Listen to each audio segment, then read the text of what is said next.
여러분 안녕하십니까? 자동차 보험 이론과 실무 과정을 맡게 된 미래보험교육원의 오한나 강사입니다. 여러분 만나서 반갑습니다. 앞으로 8주간 여러분들과 함께 자동차 보험 이론과 실무 과정에 대해서 좀 더 쉽고 여러분들이 이해하기 쉽도록 강의하도록 하겠습니다. 자, 오늘은 첫 시간으로 자동차 보험 이론과 실무 과정을 공부하는 데 있어서 오리엔테이션으로 시작하도록 하겠습니다. 지금 이 자리에 서서 강의를 하는 저는 저의 이제 양력입니다. 저는 이제 실무를 오랫동안 좀 했었고요. 지금 현재 독립손해사정사로 일하고 있습니다. 그리고 강의도 많이 하고 있고요. 자동차 보험 분야에 대해서는 나름대로 공부를 열심히 하고 있는데 여러분들에게 보다 쉽고 이해하기 쉽게 가르칠 수 있도록 노력해 보도록 하겠습니다. 자, 우리가 이제 앞으로 8주간 공부하는 분야에 대해서는 각 챕터별로 동영상을 구성해서 만들도록 할 거고요. 우리가 배우는 과정에 있어서는 보통 이 공부의 양으로 봐서는 한 2개월 분량의 양이라고 생각하시면 되겠습니다. 일단 첫째 주차에는 저희가 배상 책임 부분에 대해서 공부를 할 겁니다. 자동차 보험은 다른 일반 보험 분야에 비해서 이 특별한 자동차 손해배상 보장법이라는 그 법이 존재하죠. 일단 민법의 특별법이고요. 자동차 사고에 있어서 손해를 보상해주는, 손해를 배상해주는 그 가장 최우선적으로 적용이 되는 법이라고 하겠습니다. 그렇기 때문에 공부를 시작하기 전에 자동차 손해배상 보장법에 대해서 먼저 공부를 하도록 하고요. 그 다음에 자동차 교통사고는 법령과 관련돼서 일단 형사적인 책임, 민사적인 책임, 행정적인 책임이 따라옵니다.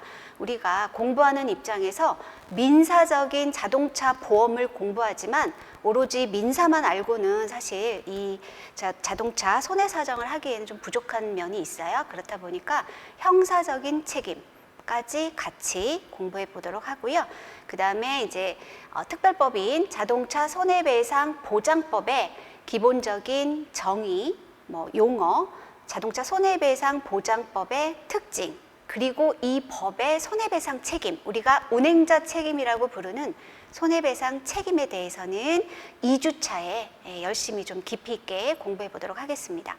3주차에는 우리가 기본적으로 민법의 특별법인 자배법을 우선적으로 공부하지만 민법을 또 모르고는 자동차 보상, 손해사정을 하기가 어렵습니다. 기본적인 합의, 상속, 소멸시효 이런 것들은 자배법에서 다 규정하고 있지 않기 때문에 민법의 규정으로 우리가 공부를 또 해볼 거고요. 그 다음에 이제 구체적으로 자동차 보험 약관에 대해서 이후에 공부를 하게 됩니다. 자동차 보험 약관은 보험회사가 보험 가입자인 피보험자와 함께 체결한 계약의 내용입니다. 우리가 통상적으로 보험의 계약의 내용은 그 계약을 이제 지배하는 거죠. 그 계약의 내용이 되기 때문에 굉장히 중요한데 자동차 보험은 조금 특별합니다. 왜 그러냐? 피해자인 제3자가 존재하는 배상 책임이기 때문에 그렇죠. 자, 그래서 자동차 보험 약관, 우리는 사실 손해배상을 청구할 수 있는 피해자 입장에서는 손해배상 청구권으로 법원의 판결 기준으로 공부를 할 수도 있겠고요. 그것이 여러분들이 공부하고 있는 배상 책임에서 배우는 손해 산정 내역이 그것이 되겠고, 자동차 보험 약관은 이 법원의 판결 기준 이외에 자동차 보험에서 이제 당사자 간에 정한 약관의 내용, 그렇다고 하더라도 이게 피해자를 구속하지 못한다라고 하더라도 결국에는 이 약관의 기준으로 일반적인 수많은 보험 가입자들이 보험 계약을 체결했기 때문에 이 기준에 의해서 합의를 하는 경우가 많고요. 결국은 피해자와 보험사 간의 합의, 의사의 합치를 이뤄서 합의를 이룬다고 하면 이 약관도 효력이 있고요. 그 다음에 배상 책임이 아닌 자기 손해, 무보험 자동차 상해라던가 자기 신체 사고의 보상은 여전히 약관에 구속을 받기 때문에 자동차 보험 약관에 대해서 공부를 해보도록 하겠습니다. 세부적으로 이제 자동차 보험의 보상 책임, 면책 사항, 그 다음에 이제 배상 책임에서 적용되는 개별 적용이라던가 기타 사항, 그다음에 각 담보별 보상 담보, 그리고 자동차 보험 특별 약관에 대해서 공부한 이후에 저희가 구체적으로 보험회사가 보험금을 지급하는 지급 기준에 대해서 이제 나열해서 공부를 하도록 하겠습니다. 지급기준 실무는 사실 이론과 조금 차이가 있을 수 있어요. 그러다 보니까 실무자이면서도 그냥 공부하지 않고 시험을 보기는 어려운 것이 이 신체손해사정사 자동차 보험 이론과 실무 과목의 특징이라고 볼 수 있겠습니다. 어렵게 생각하면 굉장히 어려울 수 있고, 그 다음에 외워야 할 분량이 굉장히 많을 수도 있습니다. 여러분 너무 어렵게 생각하지 마시고요. 그냥 교통사고로 내가 보상을 해줘야 되는 입장에서의 보험회사의 그 보상 책임, 그 다음에 내가 피해자로서 보상을 받을 때 그 피해자가 보상을 받는 기준, 보상 기준에 대해서 전체적으로 여러분들이 그 맥락을 이해하시고 공부를 하시면 되겠습니다. 자, 저희는 교재 샘플을 여러분들이 이제 보여드릴 건데요.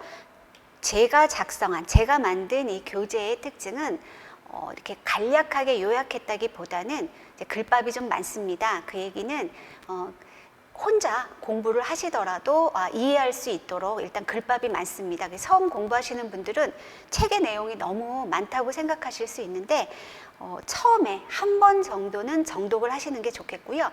이 강사가 강의를 통해서 여러분들한테 전달할 수 있는 내용이 무한적이진 않습니다. 여러분들이 다 이해시키기는 어려운 부분이 있기 때문에 여러분 스스로 강의를 듣고 교재를 정독해서 이 내용을 좀 파악하시면 좋겠고요. 이 내용을 한 번 정도 읽어보신 다음에 이 교재에 대해서 1회차 정독 이후에는 본인이 스스로 정리하시면서 서머리를 만드시는 거죠. 그래서 목차 위주로 공부하시면서 핵심 키워드가 되는 그런 것들을 찾아내는 거. 그 다음에 이제 세 번째는 중요한 부분에 대해서 본인이 그것을 암기하고 작성할 수 있는, 실제로 답안지에 기재할 수 있는 능력을 좀 배양시키는 그런 훈련을 통해서 답안 작성에 가장 효율적으로 공부를 하시는 게 필요하겠습니다. 법 주요 규정은 암기를 하시는 게 좋겠어요. 일단 기본적으로 저희가 자배법 1조, 자배법 3조, 자배법 10조, 11조, 10조는 직접 청구권, 11조는 가불금, 이런 식으로 중요한 몇몇 그 법 규정이 있습니다. 이런 것들은 암기를 통해서 직접 그냥 바로 쓸 수 있도록, 그러면 시험을 딱 접했을 때 약술에 어느 정도는 채워 넣을 수 있기 때문에요.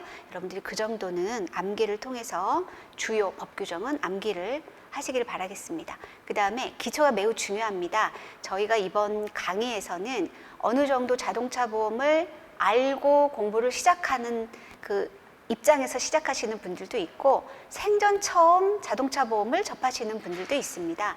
어느 정도 수준에 맞춰서 강의를 할 건지는 사실 강사로서는 매우 어려운 부분입니다. 수준을 좀 더 쉽게 가르친다고 해서 이게 잘 모르는 건 아니고요. 많이 알지만 쉽게 가르치는 게 사실 가장 어려운 것이 저희가 그 교수법의 방법 중에서도 나오는 것인데요. 여러분들에게 이제 처음 자동차 보험을 접해서 공부하시는 입장으로 제가 좀 쉽게 알려드리도록 노력하겠습니다. 그리고 공부하시는 분들은 스터디를 조직하는 게 매우 효과적이라고 생각합니다. 혼자 공부하시는 것은 굉장히 어렵습니다. 그렇기 때문에 여러분께서 스터디를 통해서 주변인들과 같이, 경쟁 아닌 경쟁인 거죠. 경쟁을 통해서 또 스스로 더 공부하실 수 있는 거를 마련하시면 좋겠고요. 제가 추후에 자보 밴드를 운영할 계획은 있습니다만 이거는 확정적인 거는 아니고요. 실제로 저에게 개인적으로 연락을 주시면 제가 언제든지 여러분에게 답변해 드릴 거니까요. 그거는 참고하시면 되겠습니다. 자, 교재 샘플입니다. 저의 교재는 일단 기본적으로 이제 한 페이지만 가져와 봤는데요. 우선은 법조항이나 판례 같은 경우는 이렇게 박스를 만들어서 넣었고요. 그 다음에 이 아래 부분에 있는 이 별표가 있는 부분은 반드시 기억해야 될 부분. 자, 반드시 기억해야 되는 아주 중요한 사항입니다. 해당 사항에 기출이 있다 그러면 기출 문제로 표시를 했고요. 그 다음에 기존 내용은 쭉 읽어보시면 되겠습니다. 이거는 1회차 정독 때는 반드시 차근차근 읽어보시기를 추천드립니다.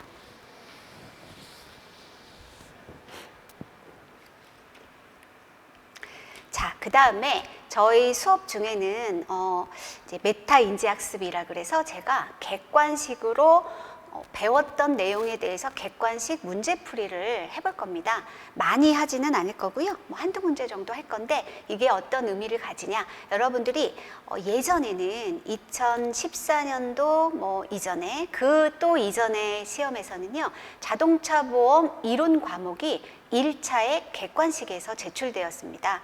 그러다 보니까 실제 제가 여기 들고 나오는 문제들은 다 기출에서 나왔던 문제고요.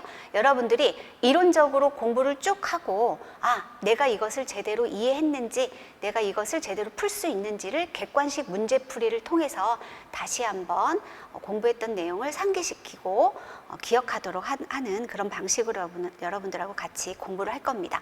자, 예를 들어서 이런 문제가 어디에 나오는 문제예요? 자, 민법의 이제 불법행위 책임, 자동차 손해배상의 손해배상 책임과 관련된 문제. 그러니까 이제 민사적인 책임과 관련된 문제겠죠. 그래서 민법 750조 불법행위 책임은 무과실 책임주의다. 여러분 아직 공부를 안 하신 분들은 맞는지 틀리는지 모르겠지만 민법은 무조건 과실 책임주의입니다. 자, 손해배상보장법 3조는 재물손괴 시에도 적용된다. 우리가 나중에 공부하겠지만 자동차 손해배상보장법 1조에서는 재물손해에 대해서도 보험 가입을 하도록 재물손해에 대한 손해배상을 해주도록 규정하고 있어요. 하지만 3조인 손해배상 책임에서는 재물에 대해서는 규정하고 있지 않아요. 운행자 책임은 인사사고, 즉 책임보험에 대해서만 규정하고 있습니다. 그러니까 이것도 틀린 거고요. 실화 책임에 관한 법률에서 실화자에게 중대한 과실이 없는 경우 그 손해배상에게 경감을 청구할 수 있다. 이게 이제 실화 책임에 관한 법률이 개정되면서 이제 어떤 중과실이 없는 경우에는 경감, 어떤 손해를 실제로 불이라는 것은 그 잘못에 비해서 피해가 너무 크잖아요. 그러니까 이 법을 통해서 손해배상액을 좀 경감할 수 있는 규정을 두고 있어요. 자, 음주운전 0.05, 0.03으로 바뀌었습니다. 남을 부상케 한 경우에는 보험 가입 여부 및 피해자의 합의 여부를 떠나 무조건 형사처벌 대상이다. 네, 음주운전은 11회 중과실에 해당되기 때문에요. 보험에 가입했거나 피해자하고 합의했다 하더라도 형사처벌을 받습니다. 뒤에 가서 다시 정확하게 할 거예요. 그래서 우리가 공부한 내용을 이런 문제를 풀어보고 답은 3번이다를 작성할 수 있으면 이 부분에 대한 공부는 여러분이 다 제대로 하신 거다. 이렇게 볼 수 있겠습니다. 이런 식으로 공부를 앞으로 할 거고요. 자, 이제 오리엔테이션 이제 앞부분입니다만 자동차 보험에 대한 여러분 큰 그림을 먼저 그리고 시작하도록 하겠습니다. 자, 보험이 뭡니까? 네, 보험은 여러 위험단체가 모여서 어떤 위험에 대해서 대비하기 위해서 십시일반 보험료를 모아 위험단체를 만든 다음에 그 약속된 어떤 위험이 발생한 누군가에게 손해를 모아놓았던 여러 보험 계약자들이 모아놓은 돈을 각출해서 모아놓은 돈을 그 사람에게 보상함으로써 어떤 피해를 보전하는 역할을 하는 위험을 전가하는 아주 효율적인 그런 상품이라고 할 수 있겠죠. 자, 우리나라에서는 예전에 개 같은 거, 개 아시죠? 갯돈 모아서 한 사람한테 이렇게 태워주는 그런 거와 같은 형태로 시작된 것입니다. 자, 자동차 보험은 이 보험의 종목 중에서 하나예요. 자, 그러면 우리가 보험은 어디에서 나오는 거냐? 보험은요, 보험과 관련된 법 규정은 상법이 있고요. 상거래입니다. 상거래. 보험회사와 보험 계약자나 피보험자 간의 어떤 계약의 관계이기 때문에요. 상법에서 규정하고 있어요. 그 다음에 우리가 여러분들 1차 시험에서 보는 보험업법은 보험회사의 운영이나 이런 거와 관련된 거, 뭐 설계사라든지 손해사정사라든지 이런 보험 관계인이나 보험회사의 뭐 업과 관련된 걸 규정한 보험업법이에요. 그러니까 이 보험업법은 손해배상을 하는 데 있어서는 전혀 상관이 없습니다. 손해사정사의 어떤 의무, 손해사정사의 업무와 관련돼서는 업법이 나오죠. 자, 보험의 민사적인 거는 이제 상법을 규정을 합니다. 우리는 상법 4편에 보험편을 이제 보험계약과 관련돼서 보험계약법이라고 부르죠. 이 보험계약법에서는 1장 통칙, 자, 보험이라는 것은 이러이러하기 때문에 뭐 보험계약 체결과 관련해서는 이렇게 하고 뭐 고지의무, 통지의무 이런 내용들이 일반적인 내용들이 나오고요. 2장에는 손해보험이 있고 3장에는 인보험이 있습니다. 여러분 손해보험은 실제 어떤 그 물건, 뭐 재물, 뭐 이런 것들에 대한 손해. 그래서 여기 손해보험에 나오는 그 담보는 화재, 운송, 해상보험, 적하보험, 그리고 여기에 이제 배상 책임에 해당되는 책임보험, 그리고 자동차보험이 들어갑니다. 손해보험은. 자, 인보험은 여러분이 잘 아시는 생명보험에서 판매하는 인보험이고요. 자, 여기에 더해서 인보험과 손해보험을 이제 좀 어느 정도 이렇게 같이 팔 수 있는 재산보험이 나오는 거죠. 자, 자동차 보험은 그러면 어디에 들어가냐? 손해보험 중에서도 배상 책임 보험에 들어갑니다. 책임보험 여러분, 책임보험은 법 규정에 이렇게 돼 있어요. 책임보험의 원래 보험 그 계약법에서 규정하고 있는 내용은 내가 보험 계약을 보험회사와 체결해서 내가 누구 다른 제3자에게 손해를 끼쳐가지고 내가 입는 손해, 즉 내가 피보험자가 입는 손해를 우리 보험사가 나에게 보전해 주는 것이 책임보험의 원래 기본 정의입니다.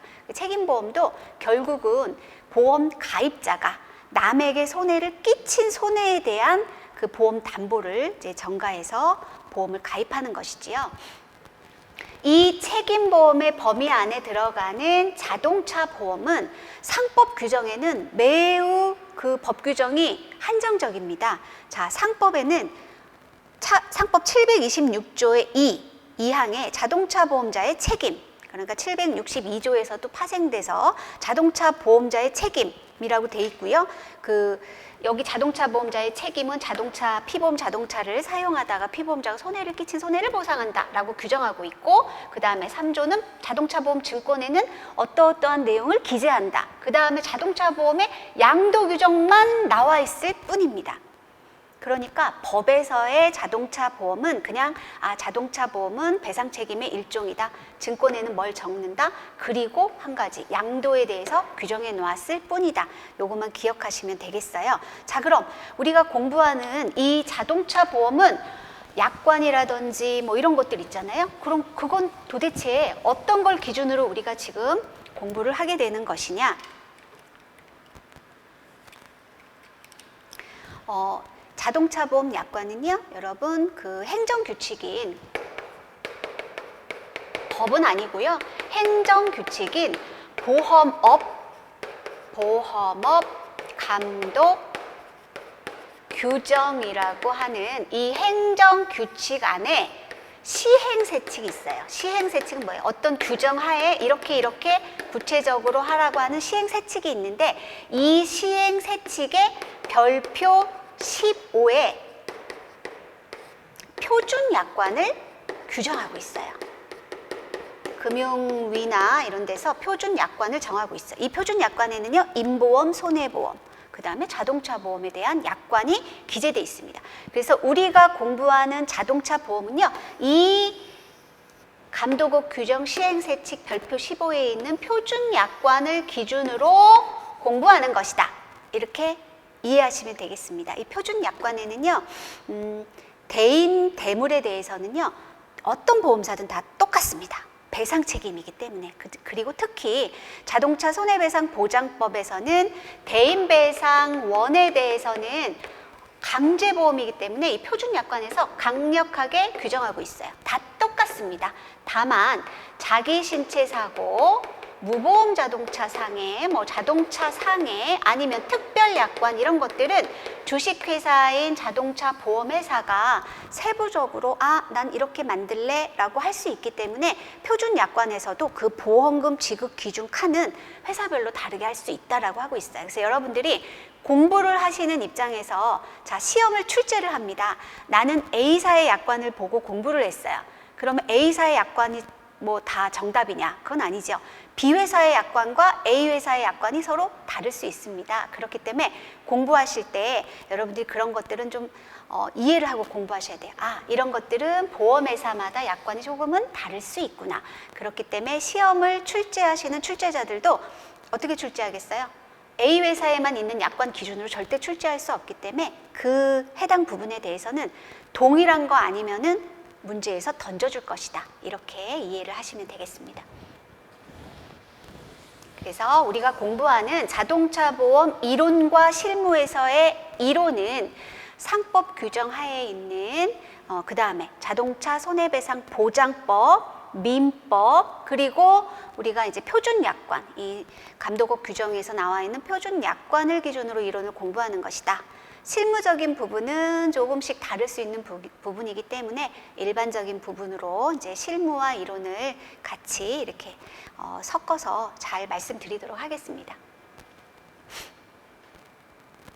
자, 이제 배상책임 보험에 대해서 말씀드리면 우리가 보험의 일부 중에 자동차 보험에 어디서 나왔는지 얘기했고요. 자, 배상책임 보험은 여러분들이 아주 잘 아시죠? 가해자가 존재합니다. 보통의 배상책임 보험의 가해자는 피보험자예요. 보험에 가입한 사람. 뭐 계약자하고 피보험자하고 다를 수 있기 때문에 피보험자라고 보는 게 맞겠죠. 자, 피보험자예요.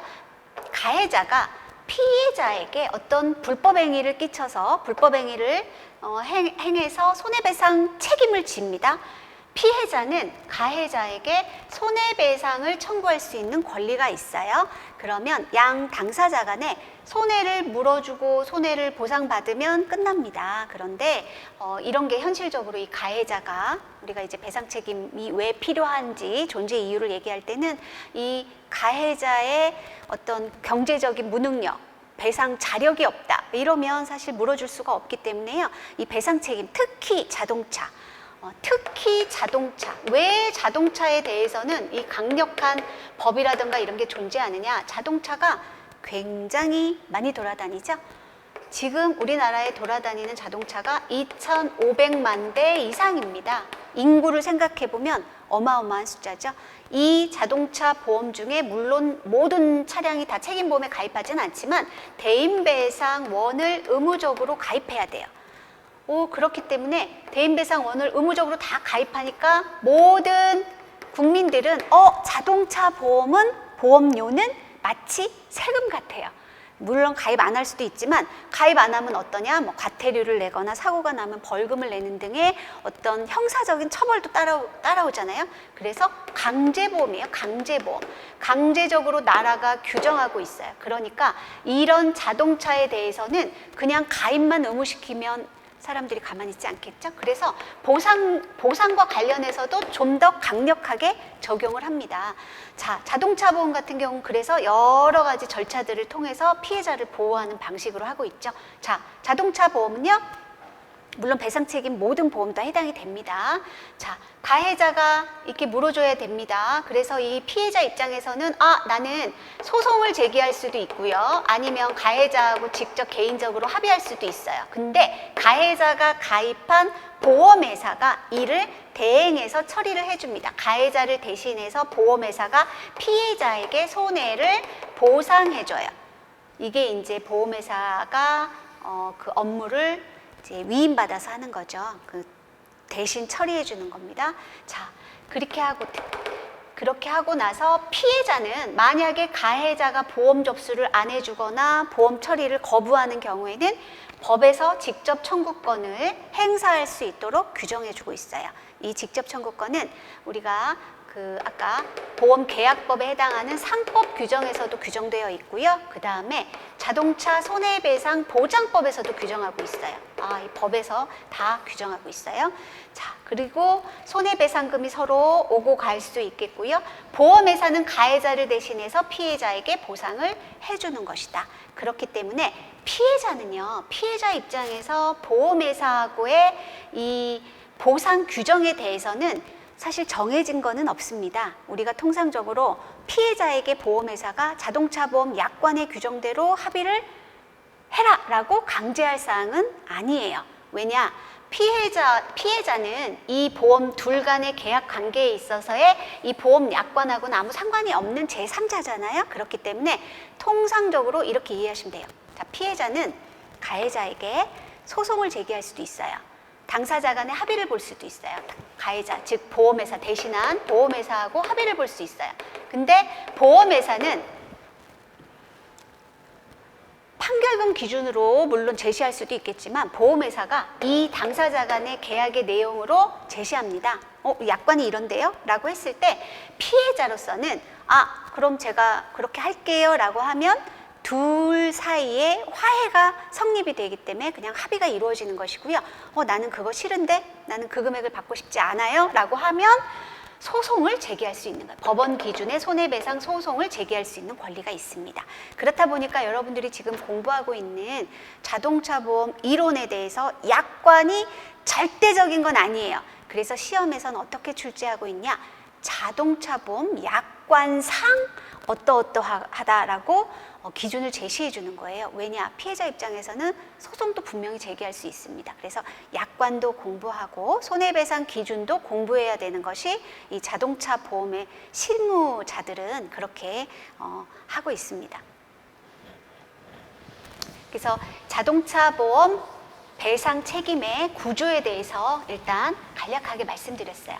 이 부분 좀 이해가 안 가실 수도 있지만 이렇게 생각하시면 됩니다. 쉽게. 가해자는 피해자에게 물어줄 돈을 보험을 통해서 보전을 받도록 했기 때문에 내가 교통사고를 냈을 때 우리 피해자에게 물어줘야 될 돈을 우리 보험회사가 대신 물어준다. 이것이 자동차 보험의 배상 책임 담보이다. 자, 그러면 자동차 보험 배상 책임 이외에 자기 손해, 내가 다친 거, 그 다음에 무보험상해, 내가 다쳤지만 가해자가 나에게 물어줘야 되는데 가해자가 나에게 물어줄 형편이 안 된다, 도주했다, 아니면 보험이 안 들어있다 했을 때 보상받을 수 있는 무보험 자동차 상해는 가해자라고 보면 어렵지, 이때 피해자가 될 수도 있으니까 피보험자와 우리 보험회사의 약속에 의해서 물어주는 거기 때문에 무보험 자동차 상해와 내 손해는 당사자 간의 계약의 내용인 보험 약관이 매우 중요하다. 이렇게 보시면 되겠습니다. 그래서 배상 책임과 내 손해에 대한 구분이 일단 되어야 되겠고요. 그래서 우리가 공부하는 것이 지금 이제 업법, 상법, 자배법, 민법, 국가배상법, 기타 여러 가지, 그 다음에 약관법, 자동차 보험 약관 이런 것들을 쭉 공부해야 되는데 이 중에서도 우리는 자동차 손해배상 보장법을 가장 기본으로 공부할 것이고요. 민법도 공부해야 됩니다. 왜? 민법의 특별법인 자동차 손해배상 보장법입니다. 우리가 보상, 즉 손해사정을 하는 데 있어서의 가장 기본은 일단 민법이에요. 가장 밑에 깔고 있는 거는. 합의, 상속, 소멸시효 이런 규정들 있죠. 혼동 이런 모든 규정들은 다 민법의 규정을 따르는데 그것보다 우선해서 자배법이 적용됩니다. 이 둘의 관계는 어떠냐면 자동차 손해배상 보장법은 민법의 특별법이다. 오케이, 맞다. 자, 자동차 손해배상 보장법이 적용이 안 되면 민법의 적용을 받지 못한다. 아닙니다. 자동차 손해배상 보장법이 적용이 안 되더라도 민법을 받을 수 있고요. 민법이 적용이 안 된다 하더라도 자배법을 적용받을 수 있어요. 네. 그리고 자동차 손해배상 보장법 4조에서는요. 어떻게 돼 있냐? 이 자동차 손해배상 보장법에 나와 있지 않은 규정은 민법의 규정을 준용한다. 이렇게 나와 있기 때문에 이 둘은 굉장히 뗄래야 뗄 수 없는 관계이고요. 그리고 다만 우위가 있다면 손해배상 보장법, 자배법이 조금 더 위에 있다. 이렇게 보면 되겠어요. 국가배상법은 여러분 국가, 즉 이제 공무, 업무, 국가의 업무를 위해서 뭐 일하는 사람이 사고를 냈다던가 이런데 국가배상법 이 규정에서도요 자배법 3조의 책임이 있으면 그걸로 처리한다라고 돼 있기 때문에 자배법이 국가배상법보다도 또 우선한다 이렇게 보면 되겠어요. 약관 이렇게 공부하면 되겠고요. 저희가 이 자동차 손해배상 보장법 배우고 뭐 민법 배우고 그다음에 약관을 배우는 순서로 이 교재가 쭉 구성이 되어 있고 그렇게 공부를 할 건데요. 이제 민법의 그 손해배상 책임 부분에 있어서도 굉장히 강력하게 할 수는 없어서 그렇게 자세히 하지는 않고 넘어갈 겁니다. 우리가 일단은 그렇게 아시면 되겠고, 자. 중요한 것들은 이런 것들이에요. 여러분들이 한번 읽어보시면서 배상책임 면부책. 요즘은 사례 문제에 있어서 배상책임 부분에 대한 그 이제 면부책 문제를 다투는 게 사실 없습니다. 그러다 보니까 이 사례 문제를 예전처럼 굉장히 어렵게 공부하는 것이 좀 시간 낭비다라고 생각하시는 분들도 있을 수 있고요. 그렇게 하는 것이 정말 맞느냐 이런 생각이 좀 들기도 해요. 그래서 이제 전보다는 시험이 좀 더 수월해졌다. 왜? 과목을 많이 늘린 상태에서 공부해야 되는 그 절대적인 그 양이 너무 많다 보니까 깊이 있게 문제를 내기가 좀 어려운 거는 사실이라는 생각이 들어요. 그래서 이런 문제들이 면부책에는 나오더라 이 정도. 그리고 아주 기초적인 부분으로 문제를 풀 수만 있다면 될 것 같고요. 약술 위주로 공부를, 이해 위주로 공부를 하시는 게 좀 더 필요하다고 봅니다. 보상책임 면부책에 있어서는 여러분들이 이런 내용들이 다 약관에 나와 있는 내용 위주로 지금 쭉 기재했어요. 피보험자 굉장히 중요합니다. 피보험자, 사고부담금, 유상운송, 업무상재, 이제 산재 면책과 관련된 부분, 그 다음에 무보험상해, 각 담보별의 보상책임, 면부책 여부 이런 것들이 결국은 다 사례로도 녹아서 나올 수 있는 문제들이기 때문에 여러분들이 한번 보시면 좋겠습니다. 일단 잠시 쉬고 이어서 하도록 하겠습니다.